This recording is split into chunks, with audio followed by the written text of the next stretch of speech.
광주 전남권 소식입니다. 옛 광주 교도소에서 발견된 유골과 5.18 행방불명자의 DNA가 일치한다는 소식을 KBS가 단독으로 보도해드렸습니다.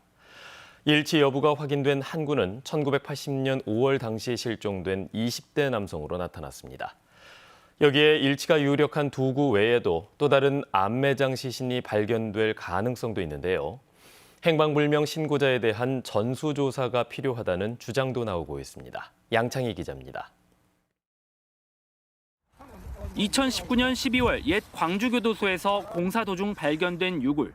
당초 80여 구로 추정됐지만 대퇴부 뼈를 기준으로 세보니 유골 수가 260여 구까지 늘었습니다.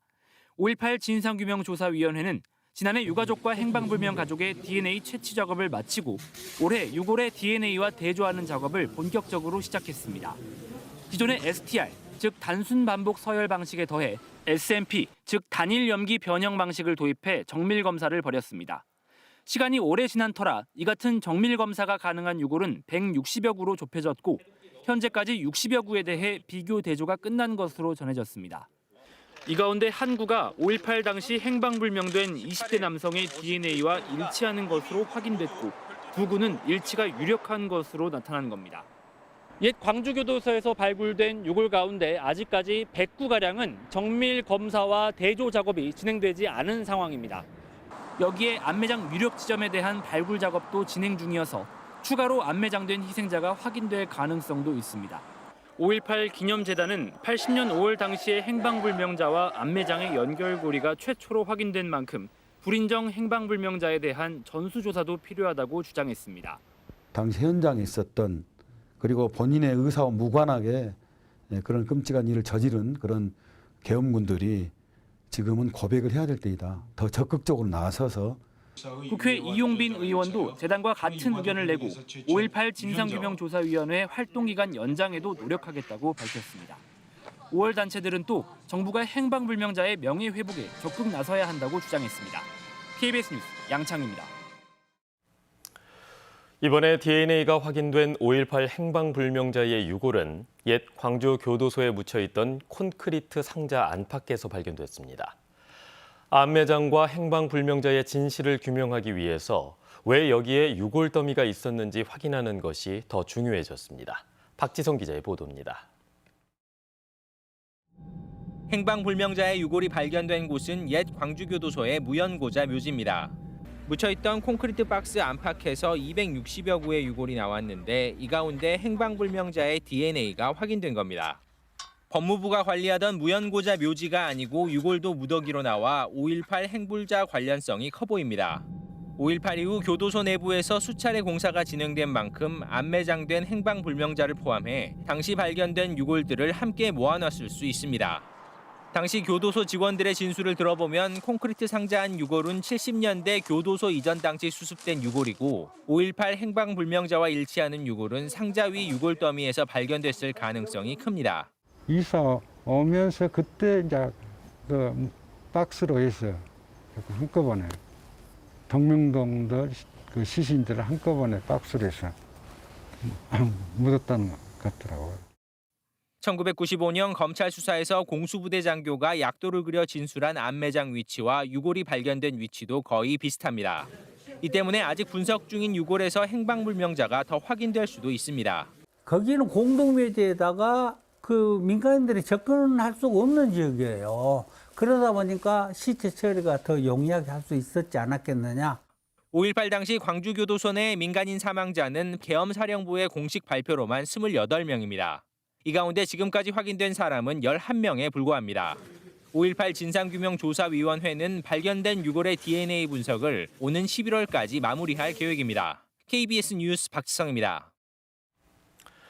한편 강기정 광주시장이 입장문을 내고 옛 광주교도소에서 발굴된 유골 한 구가 5.18 행방불명자의 DNA와 일치하는 것으로 확인되면서 42년 동안 은폐된 역사적 진실이 명백하게 밝혀졌다고 강조했습니다.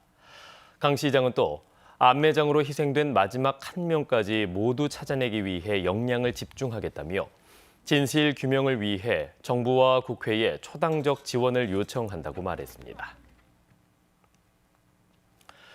민간공원 아파트가 들어서는 중앙공원의 풍암호수 수질 개선안에 대해 지난주 보도해드렸습니다. 그런데 호수 바닥을 매립해서 저수량을 줄이는 수질 개선 방안은 농업용 저수지 용도를 폐지하지 않으면 불가능합니다. 이 때문에 농어촌공사와 중앙공원의 민간 사업자가 농업용 저수지 용도의 폐지와 매매를 서두르고 있습니다. 유승용 기자의 보도입니다. 민간공원 사업자가 제시한 풍암호수 수질 개선 방안은 바닥을 매립하고 저수량을 3분의 1로 줄여 경관 호수공원으로 탈바꿈하는 겁니다. 농업용 저수지 용도 폐지를 전제한 방안입니다. 이 때문에 저수지 관리 주체인 농어촌공사와 민간공원 사업자 측은 지난달 말 저수지 매매 협약을 맺었습니다. 풍암호수가 농업용 기반 시설이 아니게 되는 것을 말씀을 드리는 거예요. 경관 호수로서만 저희가 계획하고 고민하면 되는 문제가 되어서 저희가 저렇게 계획을 한 겁니다. 풍암호수는 주변 농지 38헥타르에 농업용수를 공급하고 있습니다. 저수지 용도 폐지를 위해선 농업용수를 공급할 대체 시설이 필요한데 영산강과 서창천 인근에 취수장을 추가할 계획입니다. 취수장과 송수관로 등 공사비는 38억 원 정도로 공원 사업자가 부담합니다. 저수지 용도 폐지를 광주시가 승인하면 저수지 소유권도 농어촌공사에서 공원 사업자로 넘어가는데 매각 대금은 300억 원으로 예상됩니다. 농어촌공사 측은 공원 사업자의 저수지 매입 요청에 따라 매각을 결정했다며 농업용수 대체시설 공사를 조만간 시작해 내년 상반기 농사철 전에 마무리할 계획이라고 밝혔습니다. 지난 2014년부터 5년 동안 전국적으로 용도 폐지된 농업용 저수지 250여 개 가운데 저수량 30만 톤 이상은 3곳에 불과합니다. 풍암호수는 현재 저수량 45만 톤에서 3분의 1 수준인 16만 톤으로 줄이게 됩니다.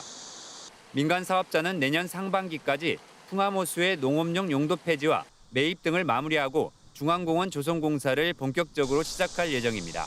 KBS 뉴스 유승용입니다. 정부가 발표한 쌀값 안정화 대책에 대해 농민단체가 현실을 반영하지 못한 정책이라고 비판했습니다. 전국농민회 총연맹은 광주 전남 연맹을 통해 기자회견을 열고 정부가 발표한 쌀 45만 톤의 시장 격리는 초과 생산량을 수용하기에는 물량이 턱없이 부족할 뿐만 아니라 수확기에 급하게 맞춘 대책일 뿐이라고 강조했습니다. 전농 측은 또 매입 물량을 50만 톤 이상으로 올리고 시장 격리곡은 밥 한 공기에 300원을 기준으로 매입해야 한다고도 덧붙였습니다. 이에 앞서 정부는 쌀 45만 톤을 시장 격리하는 내용 등을 담은 쌀값 안정 대책을 발표했습니다. 전국 경실련이 공동 성명을 내고 윤석열 정부가 전액 삭감한 지역화폐 지원 예산을 확대할 것을 촉구했습니다. 경실련은 또 지역화폐가 지역경제와 소상공인 지원을 위한 발전적 대안으로 정착될 수 있도록 관련 제도를 정비해야 한다고 강조했습니다. 국비를 지원하는 지역화폐 발행액은 지난 2020년 9조 5,600억 원에서 올해는 이달 기준 17조 5천억 원으로 증가했습니다. 금호타이어 노사가 단체 교섭에 잠정 합의했습니다. 금호타이어 노사는 어제 제14차 본교섭에서 기본급 2% 인상안과 경쟁력 향상 등을 위한 경력금 지급 등에 잠정 합의했습니다. 이 밖에 해외 공장 증설과 국내 공장 이전 등에도 노사가 협력하기로 했다고 덧붙였습니다. 이번 잠정 합의안은 조합원 찬반 투표를 통해 최종 통과 여부가 결정될 예정입니다.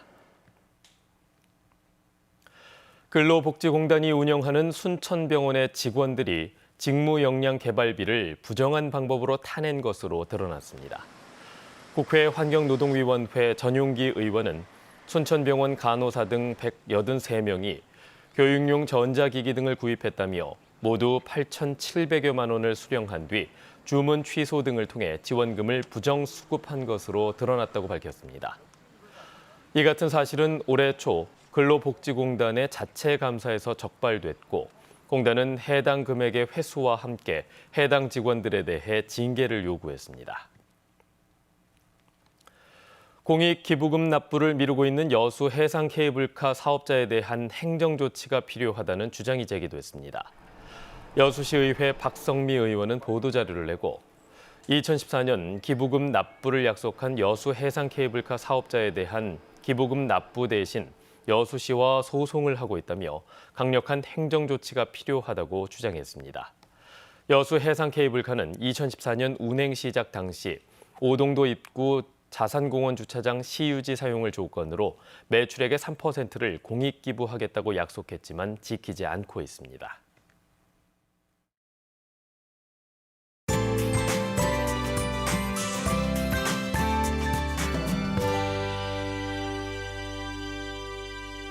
선선한 초가을의 정취를 만끽할 수 있는 요즘인데요. 오늘부터 이번 한 주 동안은 낮 동안 조금 덥겠습니다. 한낮 기온 광주가 28도로 어제보다는 4, 5도가량, 구례도 28도로 어제보다 6도가량이나 쑥 오르겠습니다. 평년 기온보다도 크게 웃돌겠는데요. 다만 아침 저녁으로는 여전히 서늘하기 때문에 크게 벌어지는 일교차에 옷차림 잘 하셔야겠습니다. 오늘도 대체로 맑은 하늘 볼 수 있겠습니다. 남해안 지역을 중심으로만 가끔 구름이 지나겠고요. 아침까지는 곳곳에 안개가 짙게 끼겠습니다. 현재 가시거리 화순과 한평이 300m 안팎으로 짧아져 있으니까요. 출근길 교통안전에 각별히 주의하셔야겠습니다. 지역별 기온 자세하게 살펴보겠습니다. 아침 기온 장성이 13도 등으로 어제와 비슷하거나 1, 2도가량 낮은 기온 보이고 있고요. 한낮 기온은 담양이 28도로 늦더위가 예상됩니다. 여수의 낮 최고 기온 25도, 곡성 28도로 어제보다 3에서 6도가량 높겠습니다. 목포의 한낮 기온 25도, 영암 28도, 장흥 27도까지 오르겠고요. 신안을 비롯한 도서 지역은 22도에서 25도가 예상됩니다. 바다의 물결은 전해상에서 비교적 잔잔하겠습니다. 당분간 대체로 맑은 날씨가 이어지면서 대기가 차차 건조해지겠고요. 늦더위는 금요일과 토요일에 절정을 보이겠습니다. 날씨였습니다. 뉴스를 마칩니다. 여러분 고맙습니다.